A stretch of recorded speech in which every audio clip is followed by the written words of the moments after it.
Olá, pessoal. Bom dia, boa tarde ou boa noite. Renato José aqui mais uma vez pelo Oportunidades Especiais, sempre trazendo as questões voltadas à inclusão profissional das pessoas com deficiência. E no vídeo de hoje nós vamos discorrer, falar um pouquinho sobre treinamento e sensibilização, né? Que nós podemos também entender como educação profissional, letramento, né? Uma capacitação, né? Então a gente vai discorrer um pouco sobre isso, porque a gente recebe muitas perguntas, né, de como pode ser esse treinamento, o que que vocês abordam nessa hora.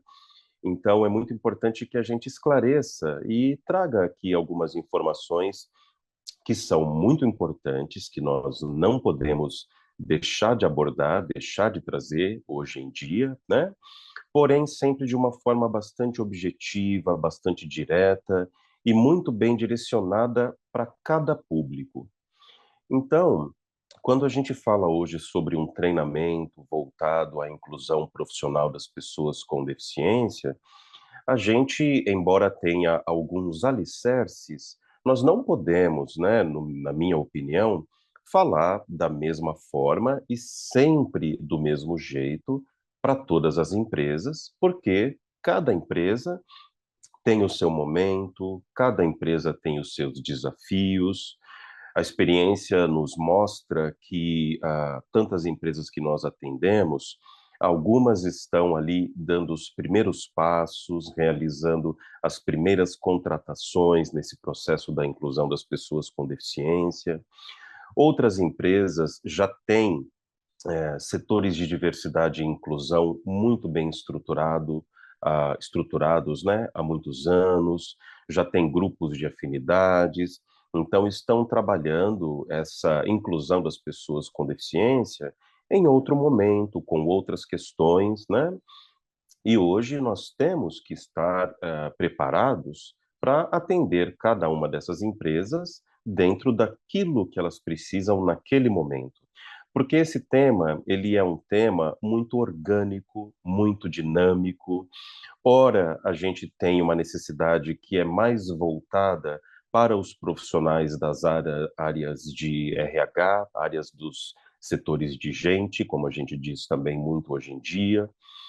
Em outro momento, a gente tem uma fala que é mais necessária, mais voltada para os líderes, gestores, para uma governança de maneira geral, né?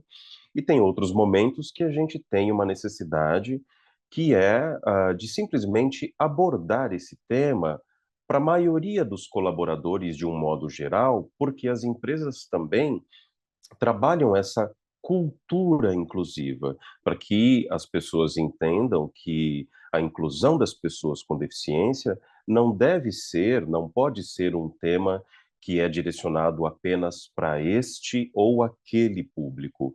É um tema que interessa, que diz respeito a todos nós, né? Pessoas com e sem deficiência, desde a recepção, a portaria, passando por todos os setores da segurança do trabalho, RH, comunicação, marketing, né? Até diretoria, liderança, coordenação, valorização da marca. Então, tudo isso é bastante coisa, o tema é bastante amplo.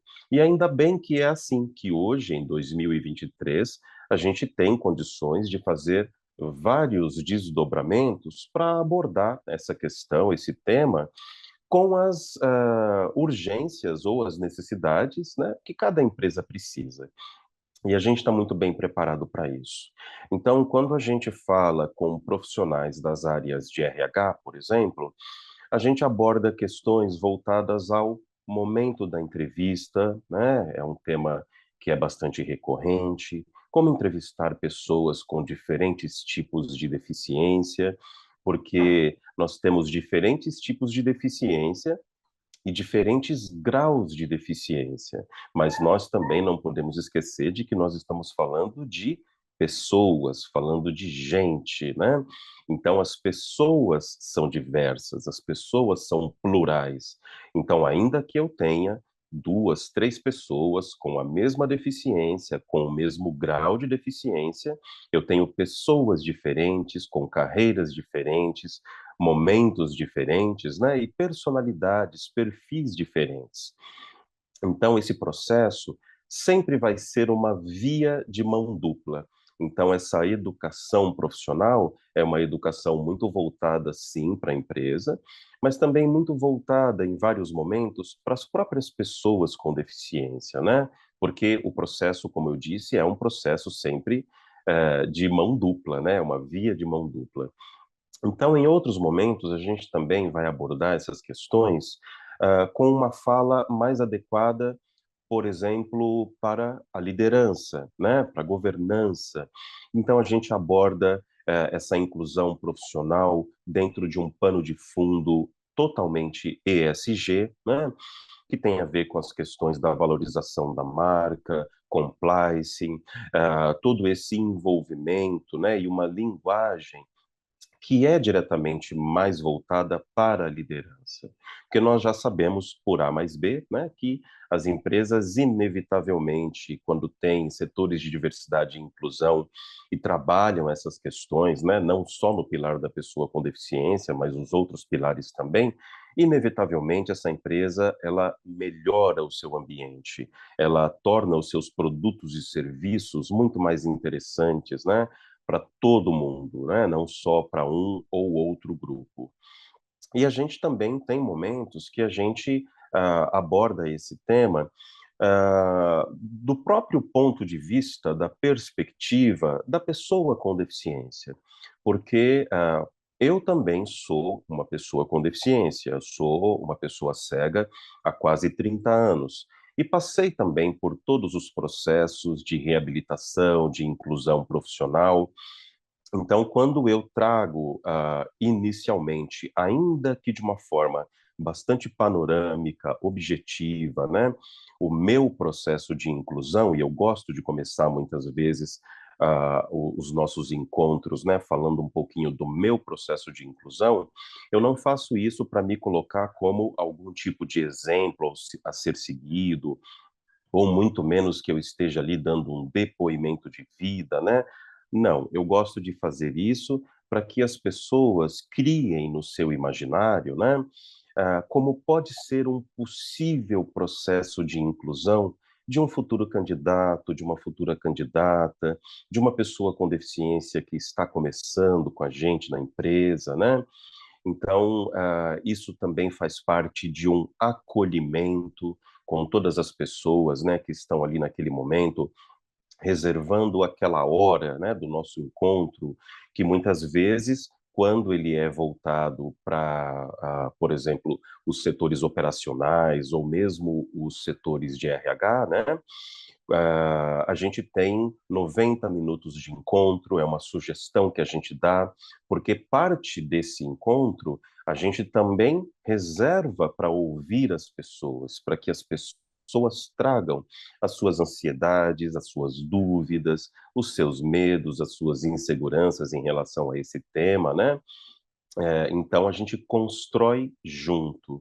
E tem outros momentos que a gente tem uma fala que é mais voltada para os líderes, né? Que aí nesse momento a gente vai de uma forma mais objetiva, em 45 minutos, 60 minutos, trazer as questões voltadas ali à valorização da marca, como eu já disse aqui, e de todo esse processo, porque hoje a gente sabe que a Lei 8.213, que é popularmente conhecida como Lei de Cotas, né, embora ela já tenha mais de 30 anos, hoje em dia a inclusão ela é feita totalmente dentro de uma perspectiva ESG, né? Então essa perspectiva ela precisa ser compartilhada, ela precisa ser dita, ela precisa ser trazida para o nosso debate diário, né? E também as próprias pessoas com deficiência, a gente percebe que muitas vezes, quando participam desses momentos de compartilhamento de conhecimento, quando as pessoas com deficiência também ali, elas têm a oportunidade de perceber que dentro daquela empresa, todo esse tema é abordado, é trazido, tratado de uma forma muito responsável, isso também abre as portas, isso também dá margem, né, para que essa própria pessoa com deficiência se sinta muito mais acolhida, muito mais incluída, muito mais à vontade, para trazer também as suas questões particulares, que nem sempre serão as questões do outro que não tem deficiência, ou muitas vezes não são as mesmas questões da outra pessoa que tem um tipo diferente de deficiência. Então, todo esse processo ele é realmente muito saudável, muito bacana. A gente valoriza muito, né, esse momento da inclusão, porque hoje, como nós sabemos, o nosso tempo ele é cada vez mais escasso, né? Ele é cada vez mais valorizado. Então, a gente precisa, naquele tempo que temos disponível para tratar desse tema da inclusão profissional das pessoas com deficiência, nós precisamos sim ser sempre muito objetivos, muito diretos, né? Mas não trazer uma objetividade que não represente as pessoas, que não acolha as pessoas, porque só a partir do momento em que eu me sinto representado, me sinto acolhido e de verdade me sinto parte desse processo de inclusão, aí sim eu me sinto motivado enquanto líder, enquanto gestor, enquanto profissional de RH, enquanto pessoa com deficiência, né, para participar de todo esse processo. Então, eu termino esse vídeo agradecendo aí mais uma vez pela audiência de vocês. Um grande abraço e até a próxima, pessoal.